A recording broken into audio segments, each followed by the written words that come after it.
If someone had asked me a year ago, I would have said my marriage was perfect. Maybe not perfect in the fairy tale sense, but as close as reality allows.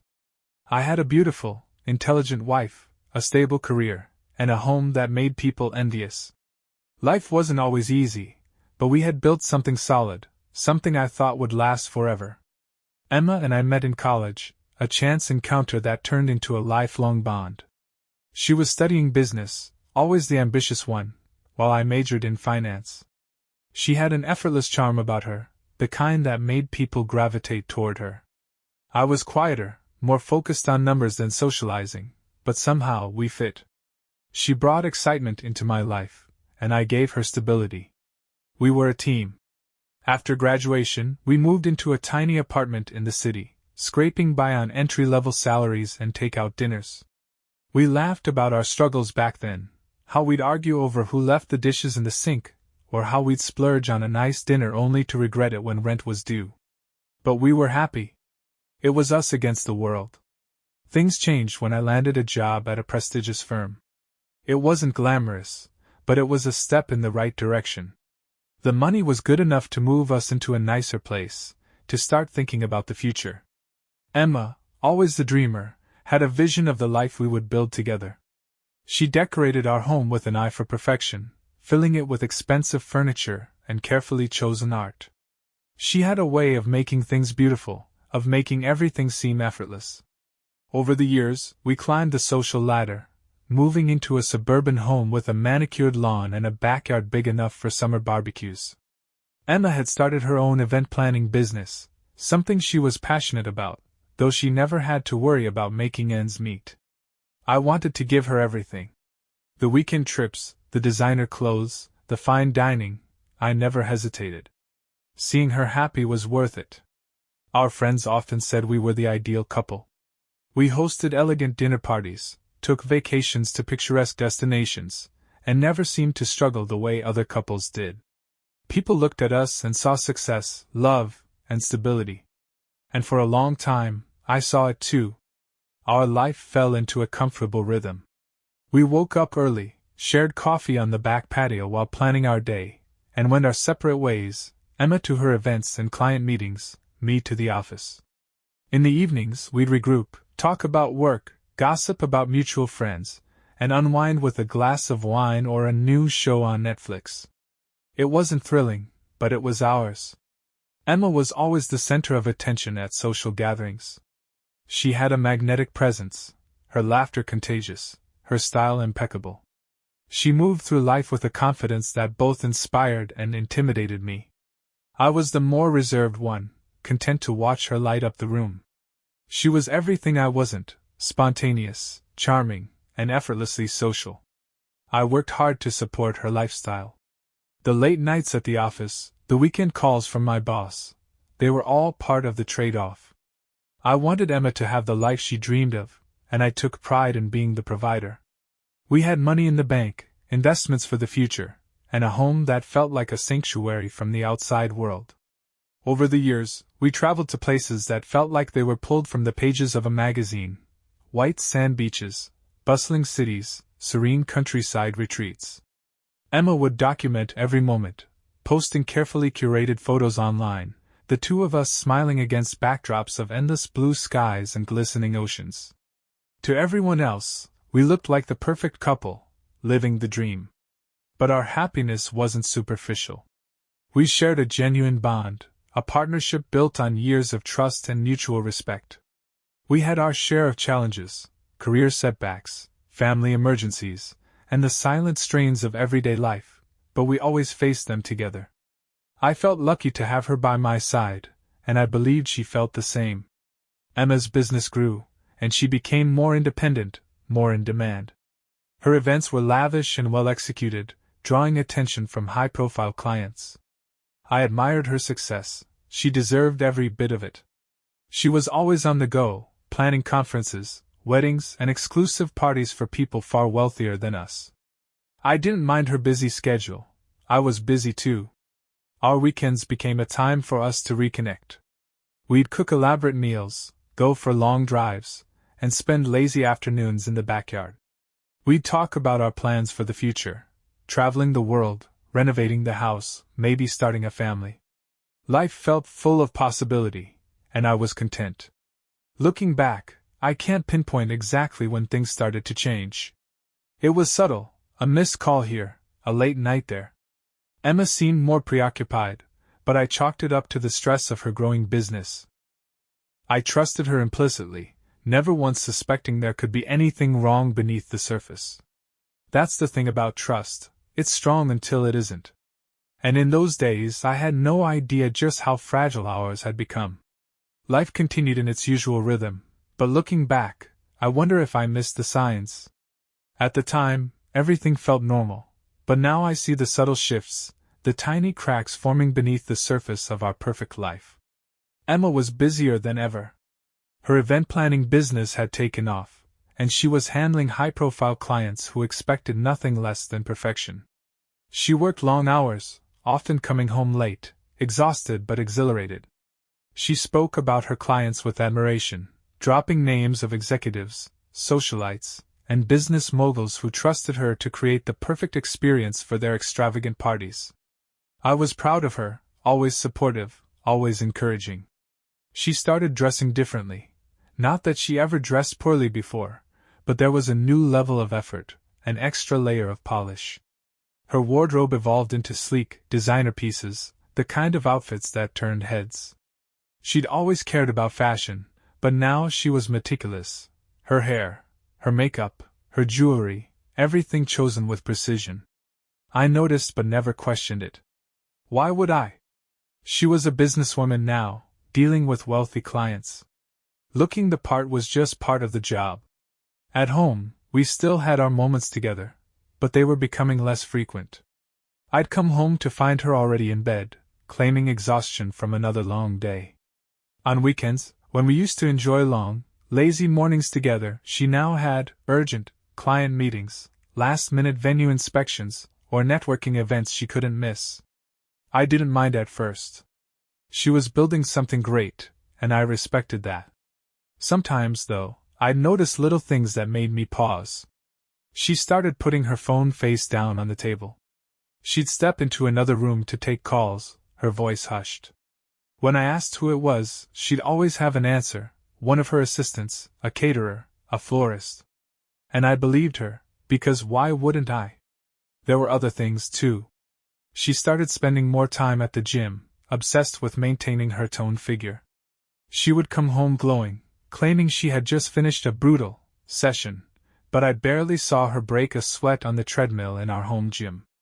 Then there were the expensive perfumes, the new lingerie tucked away in her drawers, the subtle but undeniable shift in the way she carried herself. It was as if she had found a new confidence, a new energy. Again, I told myself it was just part of her evolving lifestyle. We still went out together, still played the role of the enviable couple, but something felt different. Emma would check her phone often, sometimes smiling at messages she never shared. When I asked, she'd say it was work, just business. I didn't push. I didn't want to be the controlling husband, the insecure man questioning his wife's every move. I see it now, how blind I was. How I wanted so badly to believe that nothing had changed when, in reality, everything had. But at the time, I had no idea that my world was about to fall apart. Looking back, I wonder how long it had been going on before I finally saw the truth. A few months? A year? Maybe even longer. I had been so wrapped up in my job, and providing for our perfect life, that I hadn't noticed the distance forming between us. Or maybe I had, but I convinced myself it was nothing. Emma's late nights became more frequent. At first, she would text me that a client dinner was running late, that she had to stay and oversee an important event. I believed her, of course I did. I admired her work ethic, her dedication. She was ambitious, and that was one of the things I had always loved about her. But then, she stopped texting. Some nights, she didn't come home until well past midnight. She had excuses, always ready, perfectly rehearsed. The meeting ran long. A client had an emergency. The venue staff made a mistake, and I had to stay to fix it. And I accepted every single one. She started dressing even more impeccably, choosing outfits that weren't just elegant but seductive, form-fitting dresses, heels that made her taller, jewelry that shimmered under dim restaurant lights. She wore perfume that lingered in the air long after she left a room, a scent I began to associate with absence rather than presence. Then, there were the small lies. She would mention an event she was planning at a particular hotel, only for me to find out later that the event had been held somewhere else. Or she'd say she was with a client when, by chance, I'd run into that very client at a networking event, only for them to mention they hadn't seen Emma in weeks. The inconsistencies were small, almost unnoticeable, but they began to pile up like pebbles turning into a landslide. I told myself I was imagining things, that I was overthinking, that Emma would never do something like that to me. But doubt had already begun to creep into my mind, an unwelcome guest I couldn't push away. And then came the moment that should have made it all clear. One night, as I lay in bed waiting for her to come home, her phone buzzed on the nightstand. She had left it there, a rare occurrence since she always kept it close. I glanced at the screen. Just a name. It wasn't someone I recognized. I wasn't the kind of man to go through his wife's phone. I respected her privacy. I trusted her. But something about that message made my stomach turn. A single notification that changed everything. The message preview was short, just a few words. Tonight was incredible. Can't stop thinking about you. My hands felt numb. My breath caught in my throat. I stared at the screen, waiting for it to disappear, hoping I had read it wrong. But I hadn't. And still, some pathetic part of me tried to justify it. Maybe it was a misunderstanding. Maybe it wasn't what it seemed. Maybe. But deep down I knew. And once you know something like that, you can never unknow it. I didn't confront her that night. I should have. I wanted to. But instead I lay in bed, staring at the ceiling, listening to the sound of the front door unlocking in the early hours of the morning. I heard her heels click against the floor, the rustling of her bag as she set it down. A soft sigh, as if she were exhausted from a long day. A long night. She slipped into bed beside me, her body warm, her scent overwhelming. That same perfume, sweet, intoxicating, but now tainted with something else. Something foreign. I turned away, pretending to be asleep, my mind racing. I told myself I needed proof. That I couldn't just throw accusations at my wife without being absolutely certain. That message could have been innocent. A misunderstanding. That was the lie I clung to as I drifted into restless sleep. The next few days, I started watching her differently. The way she moved, the way she spoke. The way she smiled at her phone when she thought I wasn't looking. She had become an expert at deception, but I was finally seeing it for what it was. She was spending more time at work, or at least, that's what she told me. Late meetings, urgent calls, events that required her full attention. I started paying attention to the details. Where she said she would be, what time she said she'd be home. And time after time, the details didn't match. Then came the purchases. Expensive lingerie, new dresses, jewelry I never saw her wear at home. At first, I thought she was just treating herself. She had always liked the finer things in life.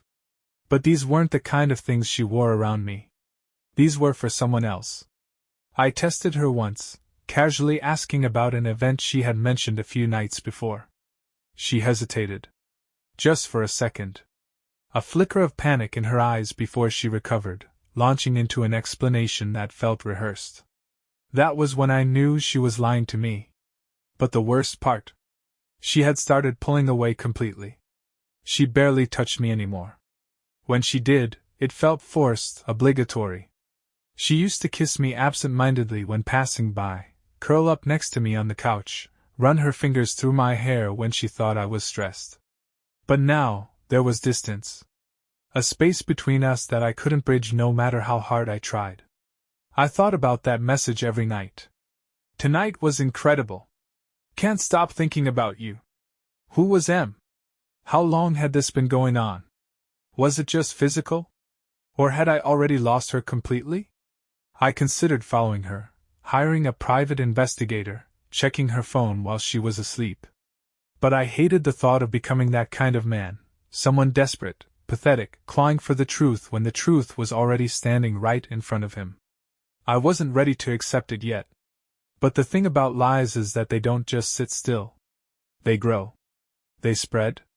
And sooner or later, they become impossible to ignore. Doubt had taken root in my mind, and no matter how much I tried to suppress it, it kept growing. Every little thing Emma did that once seemed normal now felt suspicious. The way she glanced at her phone and smiled to herself, the way she came home late and avoided my questions, the way she seemed to drift further and further away from me without a clear explanation. But I wasn't the kind of man to jump to conclusions without proof. I needed to be sure before I confronted her about anything. I started paying closer attention. Her schedule had become unpredictable, her excuses more frequent. She claimed to be drowning in work, yet she never seemed stressed about it.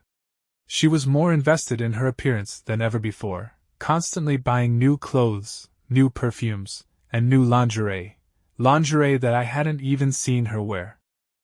She was at the gym more often, taking long showers immediately after coming home, and spending more time on her phone, always careful to place it face down when she set it on the counter. One evening, as she was getting ready for another networking event, I leaned against the doorway and watched her. She looked stunning, her dress sleek and tight, hugging her figure perfectly, her makeup done with precision, her hair styled effortlessly. I had always loved how she carried herself with confidence, but something about the way she prepared tonight felt too polished, too perfect. It wasn't just about looking professional for a business event. It felt like she was dressing for someone. "You look nice," I said, forcing my voice to remain steady. She glanced at me through the mirror and smiled. "Thanks. It's a big night. Lots of important people." I nodded, pretending to believe her. "Where's the event again?" She barely hesitated. "That new rooftop bar downtown. It's a private thing, pretty exclusive." I kept my face neutral, though my mind immediately logged the information. "Will you be home late?" She smirked as she fastened an expensive bracelet around her wrist. "You know how these things go." Yeah, I knew. After she left, I sat in silence for a long time, my thoughts swirling. Something didn't add up. The distant behavior, the late nights, the sudden obsession with looking perfect, none of it felt like the Emma I knew. And yet I didn't want to believe the worst. I told myself I was overthinking, that I was being paranoid. But I couldn't shake the feeling. Without fully understanding why, I grabbed my phone and searched for the rooftop bar she had mentioned. Their website had no listing of a private event that night. I checked their social media, nothing but regular hours. My stomach tightened, a slow dread creeping in. I debated calling her, asking if she was really there, but I knew if she was lying, she would have an excuse ready. And if she wasn't, I'd look insecure and paranoid. So instead I waited. Midnight came and went. No sign of Emma. By 1 a.m, I was staring at my phone, fighting the urge to call her. At 2, I finally heard the sound of the front door clicking open. I remained on the couch, pretending to scroll through my phone as she walked in. Her makeup was slightly smudged, her hair a little messier than when she left, but she carried herself with the same effortless confidence. She didn't even look surprised to see me awake. "You're up late," she said casually, kicking off her heels and setting her clutch on the counter. I forced a small smile, keeping my voice light. "Couldn't sleep." She nodded absently, barely paying attention, and without another word, walked straight to the bathroom. A moment later, I heard the shower turn on. I frowned. She never showered this late. She would normally just crawl into bed, exhausted from the night. But tonight, she was washing something away. Something was wrong. Something was very wrong. And I needed to find out exactly what it was. I woke up the next morning still haunted by the night before. Emma had come home late, showered immediately, and slipped into bed without a second glance at me. She didn't even try to make conversation, as if I didn't exist. It wasn't just the late nights, the secrecy, or the changes in her behavior. It was the gut-wrenching feeling that I was being played for a fool. I needed to know the truth. The opportunity came sooner than I expected. Later that day, I was scheduled to have a late meeting at work, one that was supposed to keep me in the office well into the evening. Emma knew about it. She had barely acknowledged me when I told her that morning, just nodding while scrolling through her phone. But things changed when my boss, Mark Reynolds, sent out a last-minute email saying the meeting was rescheduled for the following morning. That meant I'd be getting off work much earlier than expected. I stared at the screen, something gnawing at me. My instincts screamed at me to go home immediately. So I did. The drive home felt like an eternity. My hands gripped the wheel tightly, my thoughts racing. Would she be home? Would she be alone? Was I overreacting? Part of me still wanted to believe that I was imagining things, that my wife wouldn't betray me. But deep down, I knew better. I pulled into the driveway, cutting the engine. The house was eerily quiet, but the sight of an unfamiliar car parked just a few feet away made my blood run cold. A sleek silver BMW. I knew that car.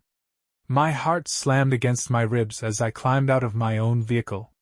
I moved quickly but silently, adrenaline surging through me like wildfire. I didn't bother knocking. This was my house. I stepped inside, and instantly I heard it: soft laughter, muffled voices, the unmistakable creak of the bed upstairs. Something inside me snapped. I took the stairs 2 at a time, rage boiling in my veins. Every second, every late-night excuse, every moment I had doubted myself, it all led to this. My breath came in sharp, shallow bursts as I reached the bedroom door. Without hesitation, I shoved it open. The scene before me was worse than I could have ever imagined.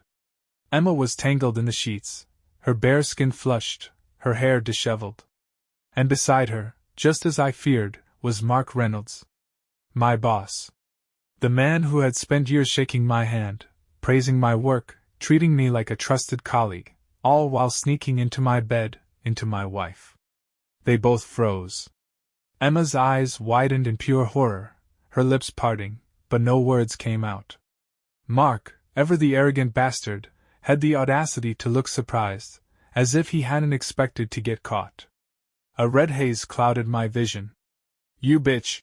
I snarled, my voice raw with fury. Emma scrambled to cover herself, her face pale. "I can explain." "Explain?" My laughter was sharp, bitter. "You think there's anything you can say right now that will change what I just saw?" My hands clenched into fists, my entire body vibrating with rage. "How long has this been going on? How long have you been sneaking around behind my back?" Emma's mouth opened and closed, but no words came. Mark, on the other hand, had the nerve to start gathering his clothes like he could just walk away from this. "Look, man," he started, his voice annoyingly calm. "Let's be reasonable." "Reasonable?" I took a step toward him, and for the first time, I saw a flicker of fear in his eyes. "You've been fucking my wife, in my house, and you want me to be reasonable?" I lunged at him. Mark barely had time to react before I grabbed him by the collar, shoving him hard against the wall. He let out a strangled grunt, his hands flying up defensively, but I didn't give a damn. My blood was roaring, my heart pounding, and all I could think about was how this bastard had sat across from me in meetings, shaking my hand, while secretly screwing my wife. Emma screamed, scrambling out of bed. "Stop!" she cried, her voice breaking. "Please don't do this!" I ignored her. My grip tightened around Mark's collar as I slammed him back again, his head hitting the wall with a dull thud. "How long?" I growled through gritted teeth. "How fucking long, Mark?" He coughed, trying to push me away. It just happened." "Bullshit!" I slammed him against the wall again, my fury only intensifying. "How long?" Emma sobbed behind me. "It wasn't supposed to happen." I let go of Mark so fast he stumbled forward, gasping. I turned to Emma, my entire body trembling with rage. "You don't get to cry," I spat. "You don't get to fucking cry after what you've done." She flinched like I had struck her. I never meant to hurt you." I let out a sharp, humorless laugh. Well, congratulations, Emma. You fucking did. Mark, ever the coward, took the opportunity to slip past me, pulling on his pants as he hurried toward the door. I let him go. He wasn't my concern right now. Emma wiped at her face, eyes pleading. Please, just let me explain. Get out. My voice was low, deadly calm. She blinked. What? You heard me. I snapped. Get the fuck out. Her lips trembled. But out. I roared, my voice shaking the walls. Emma let out a choked sob, and for the first time, I saw real fear in her eyes. She turned, scrambling for her clothes, tears streaming down her face. I didn't watch as she dressed. I didn't say another word. I just stood there, fist clenched, breathing hard as the love of my life, the woman I had given everything to, gathered the last remnants of her dignity and walked out of the bedroom. This wasn't over. Not by a long shot. The moment Emma walked out of that bedroom, something inside me shifted. The man who had once believed in love, trust, and loyalty was gone. What remained was a storm of rage and betrayal that burned through me like an unstoppable wildfire. I had given her everything, my love, my loyalty, my trust, and she had spat on it. She had turned our marriage, our life, into nothing more than a joke. And worst of all, she had done it with him. My boss. The man who had smiled in my face while sneaking around behind my back. The humiliation was unbearable, and I refused to let it stand.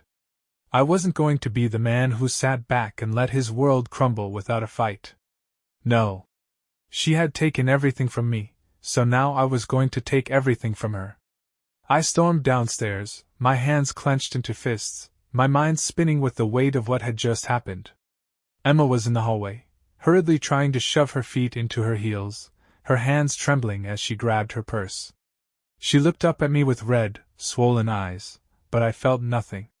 Whatever love I had for her had been incinerated the moment I saw her tangled in the sheets with him. She took a step toward me, opening her mouth as if to speak, but I cut her off before she could utter a single pathetic excuse. Don't, I snapped, my voice sharp enough to cut through glass. You don't get to say a goddamn word. Get out of my house, Emma. Now. She flinched like I had physically struck her, but I didn't care. I wasn't interested in her pain. I wasn't interested in her regrets, her apologies, or whatever twisted justification she had prepared. She had destroyed our marriage with her lies, and now, she was nothing to me. Her breath hitched as she looked at me, searching my face for any sign of the man who once adored her. But he was gone. I stared back at her with nothing but ice in my veins. When she realized I wasn't going to waver, that I wasn't going to break down and beg her to stay, she let out a choked sob and grabbed her coat from the rack. I'll come back for my things, she whispered, her voice barely audible.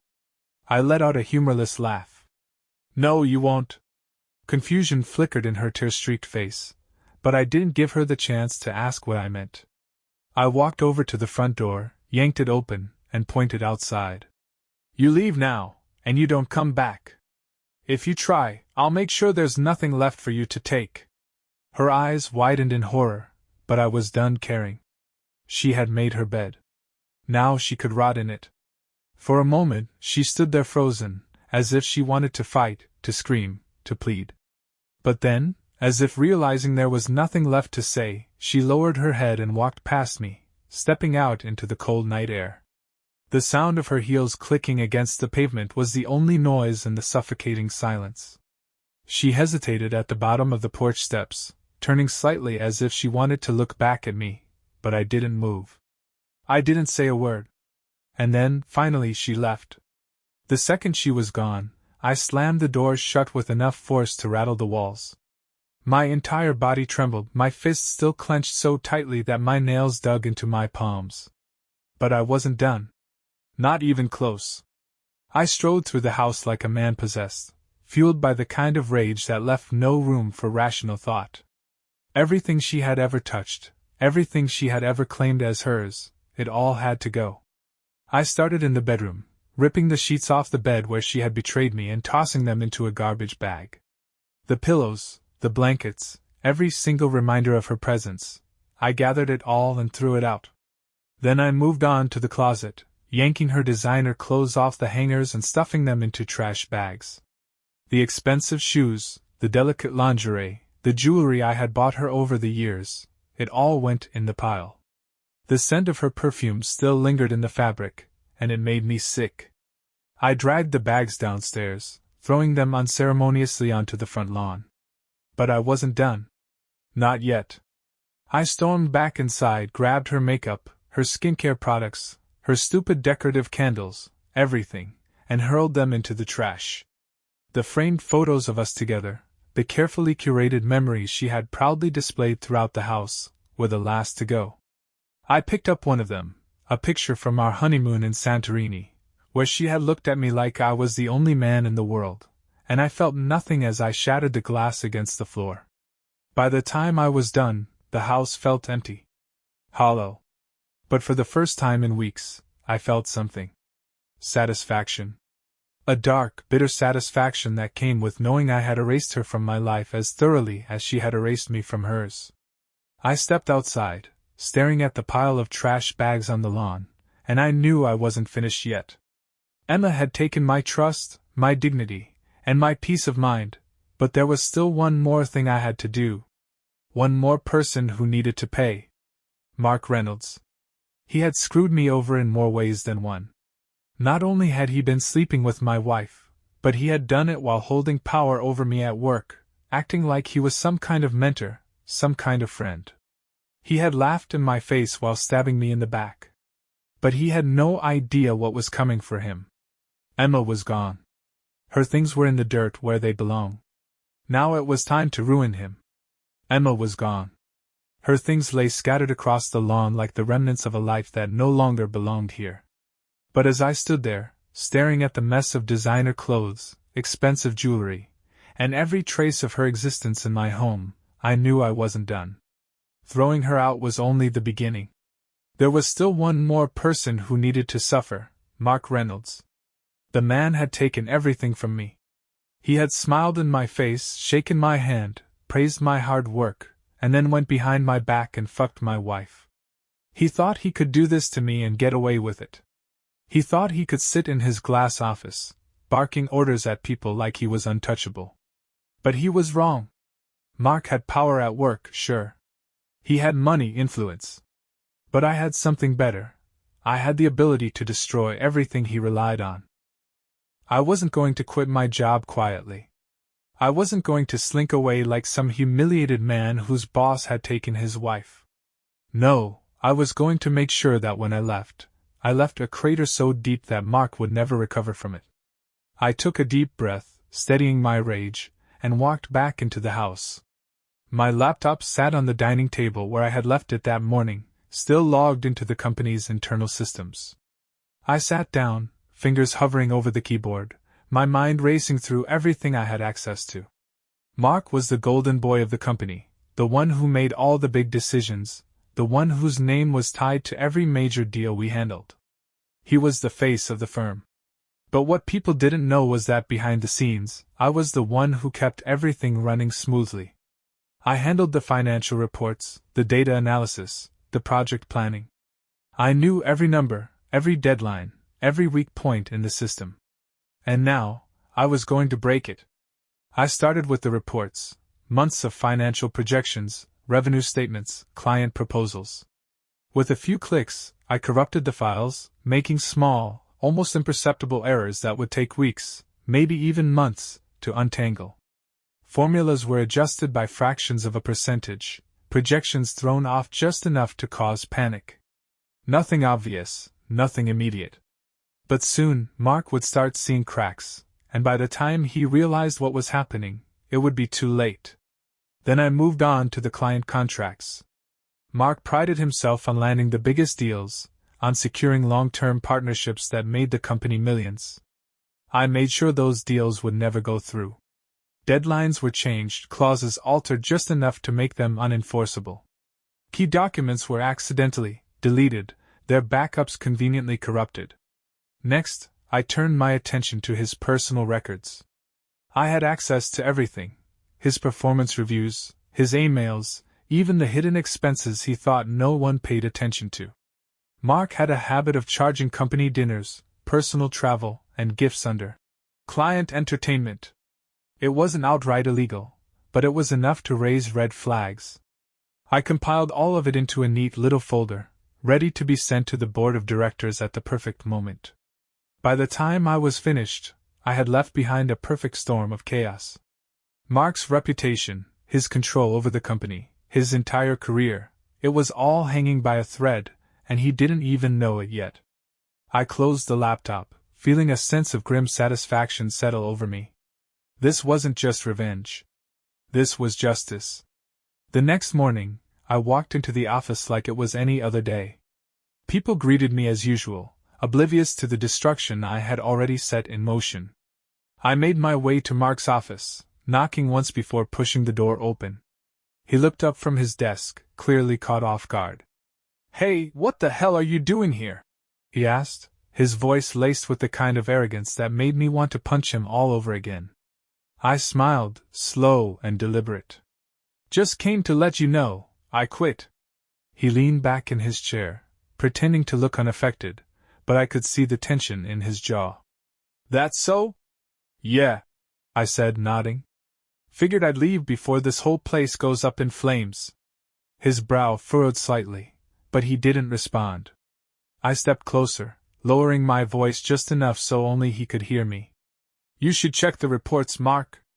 Oh, and maybe take a look at your client contracts. Hell, while you're at it, you might want to start preparing an explanation for the board about those expense reports of yours." His face paled. For the first time, I saw genuine fear in his eyes. I grinned. "Good luck." With that, I turned on my heel and walked out, feeling lighter than I had in weeks. By the time Mark realized what I had done, by the time Emma understood just how badly she had lost, I would be long gone. This wasn't just about revenge. This was about making sure they both paid. And as I stepped outside into the fresh morning air, I knew one thing for certain: I had won. I didn't look back as I walked out of that office for the last time. I didn't need to. The destruction I had left in my wake was already taking root, and soon, it would spread like wildfire. Mark Reynolds had spent months laughing behind my back, thinking he could take everything from me without consequences. Emma had believed she could betray me and still land on her feet. They both thought I would be the fool who simply walked away. They were wrong. As I stepped onto the street, a strange sense of calm settled over me. It was over. The marriage, the job, the life I had spent years building, it was all gone. But for the first time in a long time, I wasn't drowning in anger or grief. I was free. I spent the next few days watching it all unravel from a distance. I didn't reach out to Emma. I didn't need to.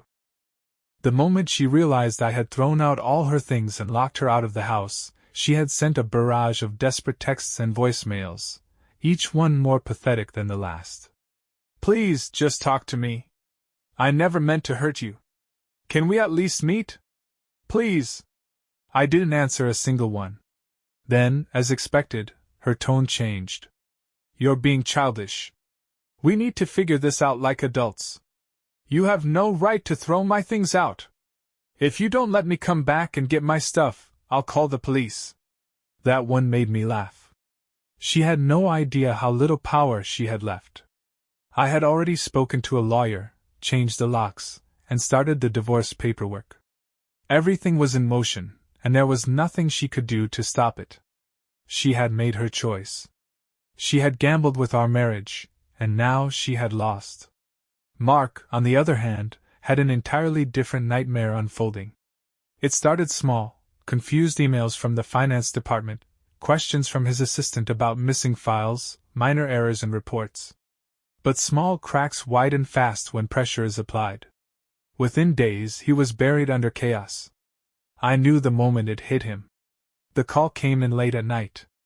I recognized his number immediately and let it go to voicemail. When I played it back, I could hear the tension in his voice, the barely controlled panic.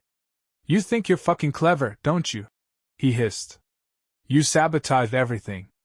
You don't know who you're messing with, but trust me, you'll regret this. I smirked, deleting the message without a second thought.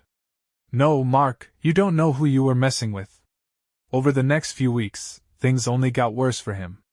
The financial discrepancies became undeniable. Clients started pulling out of deals, frustrated by the sudden contractual issues. The board of directors launched an internal audit after receiving an anonymous email detailing his questionable expense reports. Then, the final blow, he was put on an indefinite leave of absence pending a full investigation. His career was crumbling, his carefully curated reputation turning to ash. I imagined him sitting in his glass office, staring at his phone, wondering how the hell he had lost control so fast. And I imagined Emma, realizing she had thrown away her comfortable, picture-perfect life for a man who was now circling the drain. It was poetic. One night, as I sat on the balcony of a small rental apartment far from the life I had left behind, I finally let out a breath I hadn't realized I was holding. The air was crisp, the city lights stretching out in the distance. I had no job, no wife, no home. And yet I had never felt lighter. Emma and Mark had taken so much from me, but in the end, I had taken everything from them. And that, I thought with a satisfied smirk, was a fair trade.